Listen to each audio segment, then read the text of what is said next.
अस्सलाम वालेकुम, आप देख रहे हैं इनसाइड पाकिस्तान। मैं हूं मोहम्मद ज़फ़ीर। आम इंतखाबात के बाद वज़ीर आज़म कौन होगा, काबीना कैसे बनेगी, सीएम पंजाब कौन होगा।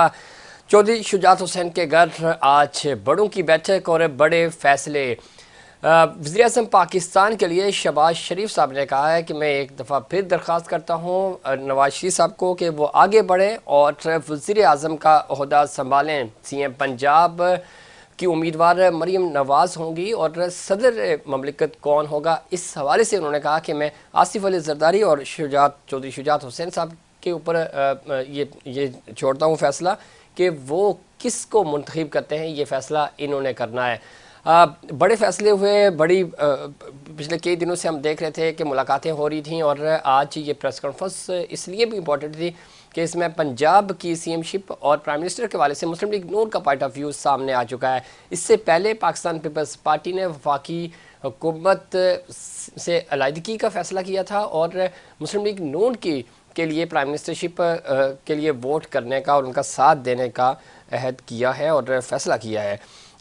ये बड़ी डेवलपमेंट्स है और साथ ही साथ आसिफ अली जरदारी कहते हैं कि मसालिहत आगे बढ़ाना चाहते हैं। पाकिस्तान तहरीक इंसाफ इस मसलहत का हिस्सा होगी और माशी सूरत हाल इतनी गंभीर है, इसको संभालने के लिए चार्टर ऑफ डेमोक्रेसी के ऊपर अमल करना होगा। और साथ ही साथ इस चीज़ का भी अज़्म किया गया कि माशी एजेंडा सबकी तरजीह होनी चाहिए और हमें सबको इन हालात में आगे बढ़ना चाहिए। इससे पहले पाकिस्तान पीपल्स पार्टी की जो प्रेस कॉन्फ्रेंस हुई, बिलावल भुट्टो जरदारी साहब ने उन्होंने पाकिस्तान खप्पे का नारा एक दफ़ा फिर लगाया और उन्होंने कहा कि हमें इन नामुसाद हालात में आगे बढ़ना होगा और हुकूमत साजी हम नहीं चाहते कि किसी भी तरह की कोई मुश्किलात हों और हुकूमत साजी के लिए मुस्लिम लीग नून का साथ देंगे। इस पर मज़ीद बात करेंगे। हमें ज्वाइन किया है उज़मा करदार साहिबाना, सीनियर रहनुमा है मुस्लिम लीग नून की। उज़मा, खुश आमदीद कहते हैं आपको प्रोग्राम में।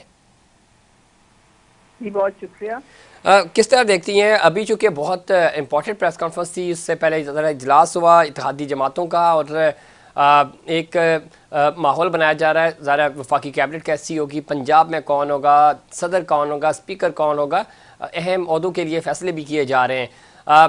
पंजाब का सीएम पंजाब जो है वो मोहतरमा मरीम नवाज़ होंगी। पहले भी ज़रा इसी तरह की उम्मीद की जा रही थी। अब ऑफिशियली जनाब शहबाज शरीफ साहब ने इस चीज़ का ऐलान कर दिया।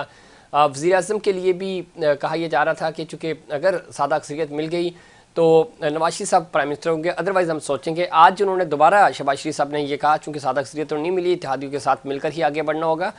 किस तरह देखती हैं इन सारी डेवलपमेंट्स को? और पंजाब तो ज़ाहिर कंफर्ट है आपके लिए, लेकिन वफाक में हुकूमत बनाने के लिए अभी आपको अच्छे खासे नंबर्स चाहिए। बहुत आज खुश आइंद ये जो बैठक जो लगी है, इस वक्त हमने इलेक्शन के रिजल्ट आ चुके हैं और सबका ये फर्ज बनता है कि हम अपनी ज़ात को कुछ रख के सिर्फ पाकिस्तान का सोचें और पाकिस्तान के लोगों ने जिस जिस पार्टी को भी मैंडेट दिया है उसकी इज्जत करें और मिल के सर जोड़ के ये जो इतने इतने बड़े हमें मईशत के जो चैलेंजेस हैं, सबसे पहले तो हमने उसके साथ हमें नंबर जमा होना है। और ये जब तक हम इकट्ठे मिलके बैठना नहीं सीखेंगे, पाकिस्तान तरक्की नहीं कर सकता। तो मेरे ख्याल में ये एक बहुत अच्छी बात है। Charter of economy, charter of democracy, सब आए, सब मिलके बैठें और हुकूमत के जो इस वक्त मुश्किल फैसले हैं वो मिल के लें। जब एक कौम मिल के मुश्किल फैसले लेती है तो फिर कामयाब होती है। जब एक दूसरे की टांगे खींचें या एक दूसरे को आप पॉलिटिकल पॉइंट स्कोरिंग में आप हो जाएं, लग जाएं, तो पाकिस्तान में सियासी इस्तेहकाम नहीं आ सकता। तो इस चीज़ को हम अब ख़त्म करने की ज़रूरत है और मेरे ख्याल में बड़ा अच्छा मौका है कि सब पार्टीज वहाँ मौजूद हैं। उज़मा, बिल्कुल ठीक है आपने। जो नवाज शरीफ साहब ने तकरीर की थी उसमें उन्होंने तमाम जमातों को साथ मिलाकर इत्तेहादी को आगे बढ़ने की उन्होंने दरख्वास्त की थी। उसमें उन्होंने पाकिस्तान तहरीक इंसाफ का नाम नहीं लिया था, ना ही उनको दावत दी थी कि साथ मिलकर चलें। आज चूंकि जब सहाफ़ियों ने प्रेस कॉन्फ्रेंस में सवाल किया कि क्या पाकिस्तान तहरीक इंसाफ को भी साथ लेकर चलेंगे, तो उसके ऊपर शहबाज शरीफ साहब ने ये कहा कि मैं पाकिस्तान तहरीक इंसाफ से भी रिक्वेस्ट करता हूँ कि ये मौका नहीं है, हमें तमाम सियासी जमातों को मिसाक जमहूरियत पर अमल करना होगा और आगे बढ़ना होगा। साथ ही साथ वो लोग जो प्रोटेस्ट कर रहे हैं नताइज के वाले से, धांधली हुई है नहीं हुई उसके ऊपर उनके तहफ़्फ़ुज़ात हैं, तो उन्होंने कहा कि उनसे भी मैं रिक्वेस्ट करता हूँ कि धरने ख़त्म करें और इस वक्त मुल्क से महंगाई गुर्बत ख़त्म करने का वक्त है, आप आएँ हमारे साथ मिलकर बैठें और आप आगे बढ़ें। इस स्टेटमेंट को किस तरह देखती हैं आप? देखिए, ये तो शहबाज शरीफ साहब ने भी और जरदारी साहब दोनों ने कहा। जी अब पीटीआई जो मुंतखब शुदा इंडिपेंडेंट्स आए हैं जी उनको अब देखना है, क्योंकि वो तो अभी तक अपनी पुरानी रविश से नहीं बदले। वो तो आज भी यही कह रहे हैं, ना हम उसके साथ बैठेंगे ना हम उसके साथ बात करेंगे, वो तो किसी से बात करने को तैयार नहीं है। तो ऐसे तो फिर मामला जो है वो अपने पाँव पे खुद ही फिर दोबारा कुल्हाड़ी मारेंगे, क्योंकि अगर वो एक 1.5 इंच की मस्जिद अलहदा बना के बैठे रहेंगे और एक मुस्बत रवैया नहीं अपनाएंगे तो फिर ये गाड़ी जो है वो फिर मुश्किल में पड़ सकती है। ठीक है। इसलिए मेरे ख्याल में ये अब इसकी गुंजाइश नहीं है। अपना आप बैठे, चाहे आप अपोजिशन बेंचेस में बैठे, अगर आप हुकूमत बना सकते हैं आप हुकूमत बनाएं, जो भी आपने करना है, लेकिन आपने एक जमहूरी तरीके से करना है और पार्लियामेंट के अंदर बैठ के करना है। तो ये तो तयशुदा बात है। और दूसरे मेरे ख्याल में ये दूसरा क्या सवाल था आपका? दूसरा सवाल मेरा ये था कि ज़रा ये जो धरने जिन्होंने दिए हुए हैं वो मुख्तलिफ जमातें हैं उसमें से। हाँ, ये देखें, ये इलेक्शन में आप अगर 80% आपकी सीटें आ जाती हैं केपीके में, तो इसका मतलब है वो धांधलीशुदा सीटें हैं। और अगर आपकी यहाँ पे नहीं उसमें इसमें पीटीआई नहीं है ना, बात है Jamaat Islami, JUIF, ANP, KP और बलूचिस्तान में स्पेशली प्रोटेस्ट हो रहा है, तो उसमें तो सारी जमातें शामिल हैं, सिर्फ पाकिस्तान तहरीक इंसाफ नहीं है। नहीं, लेकिन वो सबसे ज्यादा तकरीबन 60-70 वो जिस सीट पे वो हारे हैं उन्होंने उन सब सीटों को चैलेंज किया हुआ है। ये नहीं कि आप अंदाजा करें कि वो ये समझते हैं कि शायद 100% पाकिस्तान की आवाम ने सिर्फ PTI को मैंडेट दिया है, बाकी किसी पार्टी में का कोई ना कोई वोटर है ना कोई सपोर्टर है। जबकि फाफिन की रिपोर्ट आपको बताती है कि 2/3 जो वोटर्स हैं उन्होंने रिजेक्ट किया PTI को, उन्होंने PTI को वोट नहीं दिया है। तो अगर आप किसी और के मैंडेट को इज्जत नहीं देंगे तो फिर आप ये कैसे एक्सपेक्ट कर सकते हैं कि आपके मैंडेट को भी इज्जत दी जाएगी? तो ये इनको सोचना पड़ेगा, इनको रवैये तब्दील करने पड़ेंगे।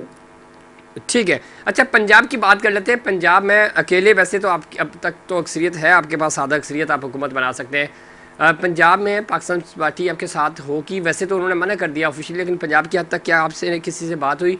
बाकी इत्तेहादी जमातों को आप ऑन बोर्ड ले रहे हैं? देखिए, फिलहाल तो हमारे पास अपनी इंडिपेंडेंटली हमारे पास स्ट्रेंथ पूरी हो चुकी है। ठीक है। हमारे पास 149 चाहिए, हम 149 से क्रॉस कर गए हैं और साथ आप रिजर्व सीट्स में ला लें सब तो 186 हमारी बहुत आसानी से बन जाती हैं। तो हमें ज़रूरत तो नहीं है, लेकिन हम आगे लीडरशिप क्या डिसाइड करती है ये आपको पता चल जाएगा। कैंडिडेट हमारी जो चीफ मिनिस्टर की हैं वो भी आज क्लियर हो गया कि मरियम नवाज साहिबा हैं और वो एक बड़ी ज़बरदस्त लीडरशिप क्वालिटीज़ हैं उनमें, बहुत विजनरी हैं और वो बेहतरीन तरीके से सूबे को आगे लेके बढ़ेंगी।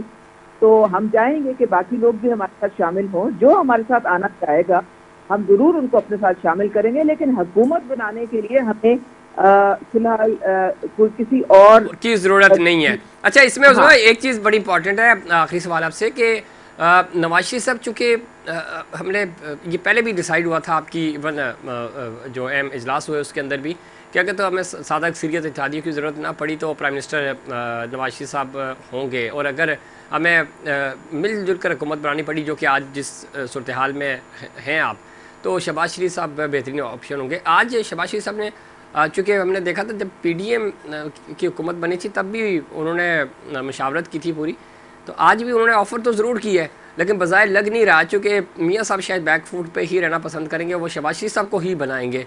तो आपकी क्या इंसाइट्स हैं, पार्टी के अंदर क्या चीज़ डिस्कशन हो रही है कि शहबाज शरीफ साहब ही मौजू हैं इन हालात में? देखें, जो मैंने ऑब्जर्व किया है, जी, अब मुझे तकरीबन 1.5-2 साल हो गए इस पार्टी में, कि जो फाइनल डिसीजन है वो मियां मोहम्मद नवाज शरीफ की होती है। ऐसा ही है। उन्होंने उन्होंने जिसके ऊपर भी उन्होंने उंगली रखी या हाथ रखा, वो ही बनेंगे। तो इसलिए इसमें दो राय नहीं है। नहीं, ये बात तो ठीक है, लेकिन जैसे मियां साहब ने आज ऐलान कर दिया कि सीएम पंजाब जो है वो मरियम बीबी होंगी, तो अब ज़रा सेंटर में ज़्यादा चांसेस यही हैं, ये भी हमारी ऑब्जर्वेशंस हैं, कोई ख़बर नहीं है कि शहबाज शरीफ साहब ज़रा सेंटर संभालेंगे, मियां साहब थोड़ा सा बड़े मियां साहब रेस्ट करेंगे। वो उनकी मशावरत ज़रूर होगी, उनकी हिकमत अमली ज़रूर होगी, लेकिन वो जिस तरह हमने देखा कि पीडीएम के दौर में वो मशावरत देते थे, सारी चीज़ें फैसला साजी में उनका बड़ा इनपुट होता था। तो यहाँ पे भी यही होगा, पंजाब मरियम बीबी के पास होगा और सेंट्रल में फिर शहबाज शरीफ साहब कमांड संभालेंगे। जी, ये बिल्कुल मियां मोहम्मद नवाज शरीफ की सवाबदीद है। जी जी। अगर वो पीछे बैठ के मशावरत करेंगे, ये भी उनका फैसला होगा, और अगर वो खुद आना पसंद करेंगे, ये भी उनका फैसला होगा।